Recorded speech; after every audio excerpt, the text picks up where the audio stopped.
මට දැනුණා நான் උනර්ந்தேன் මට දැනුණා நான் උනර්ந்தேன் මට කියන ඇත්තටම එනකු එහෙම නැත්නම් එන්න ඒ වුණාට මට දැනුණා කියලා කියද්දි ඒ වචන දෙකම භාවිත වෙන්නේ නැහැ நான் කියන වචන භාවිත වෙනවා நான் කියන්නේ මම right තේරුණාද මට දැනුණා right එතකොට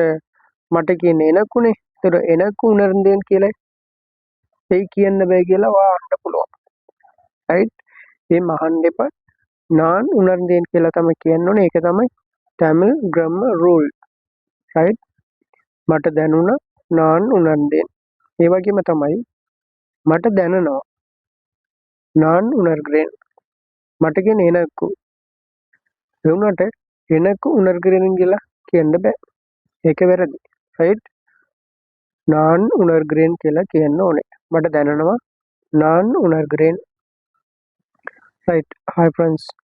මේ වීඩියෝවෙන් ප්‍රයෝජනවත් තියෙනවා නම් like කරන්න ඒ වගේම ඔයා තාම මගේ YouTube channel එක subscribe කරලා නැත්නම්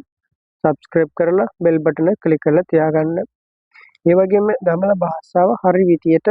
ඉගෙන ගන්න ඔයා කැමති නම් මගේ YouTube channel එකේ ගිහිල්ලා තව videos තියෙනවා ඒක බලලා ඉගෙන ගන්න පුළුවන් thank you